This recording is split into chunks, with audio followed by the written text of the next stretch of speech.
We know Yuji Itadori as the boy who carries his grandfather's last words like a shield, a hero born from a promise to help people. But what if that hospital bed was empty? What if the man who taught Yuji the value of human life was replaced by the one who sees humans as insects? Imagine a world where the king of curses didn't just inhabit Yuji, he raised him. No gentle upbringing, no be a strong kid, just a demon in his perfect vessel molded in his own image. This isn't the story of a hero saving the world, it's the story of a monster who never had a reason to be kind. Alright, so first things first, how does this even happen? In the original timeline, Kenjaku, the immortal body-hopping sorcerer, engineers Yuji's birth as the perfect vessel for Sukuna. Yuji grows up with his grandfather completely unaware of his cursed energy until that faithful night with the finger. But in this world, things go completely different. Wasuke Itadori dies much earlier before Yuji is even old enough to remember him. With no family left, Yuji ends up in an orphanage, isolated, misunderstood, and leaking cursed energy so intense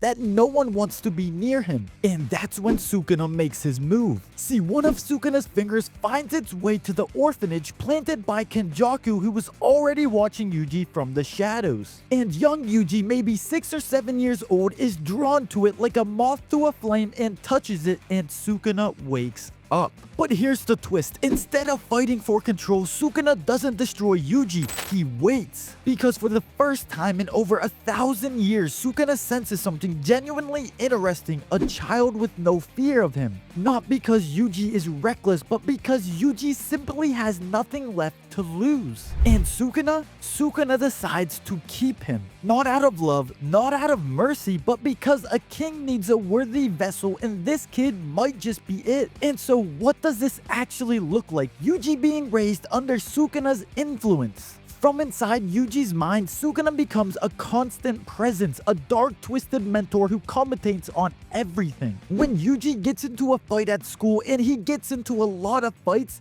Sukuna criticizes his form. When Yuji shows kindness to someone, Sukuna mocks him, calls it a weakness, and calls it stupidity. But Yuji pushes back even as a kid, even without his grandfather's wisdom. There's something unbreakable in him. He still helps the kid getting bullied. He still shares his food. He still cries when small animals get hurt. And this infuriates Sukuna, but it also intrigues him. Because Sukuna has spent 1,000 years surrounded by people who fear him, worship him, or even try to destroy him. Yuji is the first being in centuries who just argues back, who calls Sukuna out, and who refuses to be shaped by him. But over the years, Sukuna's influence does leave marks, and Yuji becomes colder than his original self. He learns early that the world is cruel, that power is real, and that emotions can be exploited. He still has his core kindness, but it's buried under layers of armor. And he also trains relentlessly, because the one thing Sukuna does give him is knowledge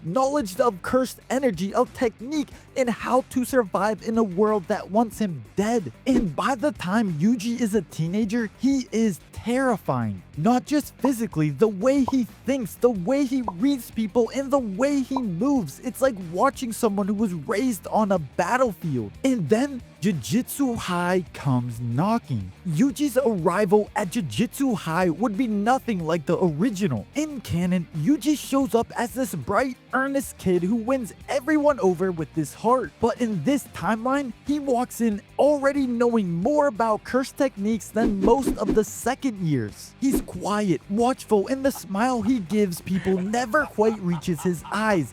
Gojo would be absolutely obsessed, because Gojo never met a first year who didn't flinch when he cranked up his cursed energy. But Yuji just looks at him and goes, "Are you done?" Gojo would laugh for a week straight, but Megami, on the other hand, would be deeply unsettled by Yuji. He'd sense that something was off, that behind Yuji's calm exterior, there was something vast and dangerous coiled up tight. He'd keep his distance at first, just watching. And Nobara would be the one to actually crack Yuji open. She'd just walk up to him and tell him he looks like someone who's never eaten a home-cooked meal and drag him to get food. And for the first time in years, Yuji would laugh. he would actually laugh and not know what to do with that feeling. But even as friendships formed, Sukuna would be there whispering, reminding Yuji that bonds are liabilities, that caring about people only gives enemies something to aim at. And in the earlier missions, you would see the conflict play out in real time. Yuji would be ruthlessly efficient in battle using techniques Sukuna taught him, combining them with his own raw power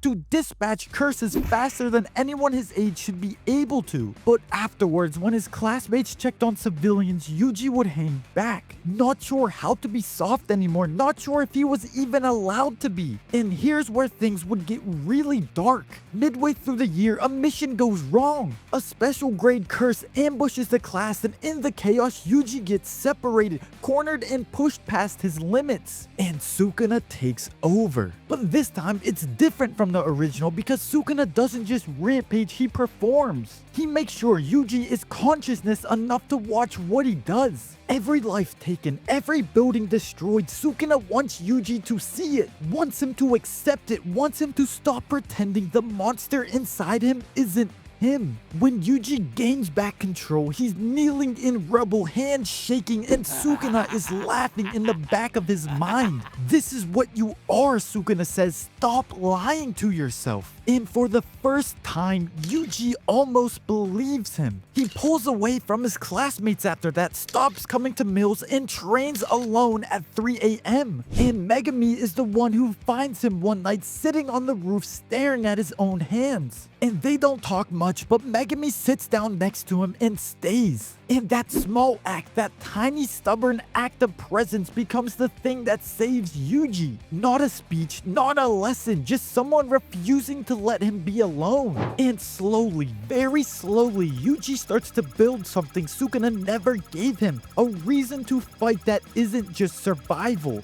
By the time the Shibuya incident arrives, the version of Yuji is a completely different beast. He's not that hopeful, grieving boy from the original timeline. He's harder, more dangerous, and carrying a weight that would have broken most people twice over. But he's also somehow more connected to the people around him because he fought for those connections instead of just receiving them. Every friendship he has, he earned against Sukuna's voice telling him to let go. And when Gojo gets sealed inside the prison realm, Yuji doesn't spiral into despair like he has before. He gets cold and focused because Sukuna taught him one thing that actually helps here: how to keep moving when everything is falling apart. In the final battle against Sukuna, when the King of Curses is fully unleashed, becomes the most personal fight imaginable. Because Yuji isn't just fighting a monster, he's fighting the voice that raised him, the presence that shaped him, the dark mirror that spent years trying to convince him that kindness was a cage. And when Yuji stands over a defeated Sukuna, battered and bleeding, he doesn't say anything dramatic. He just looks at where Sukuna's presence used to be and says quietly, "You were wrong about me."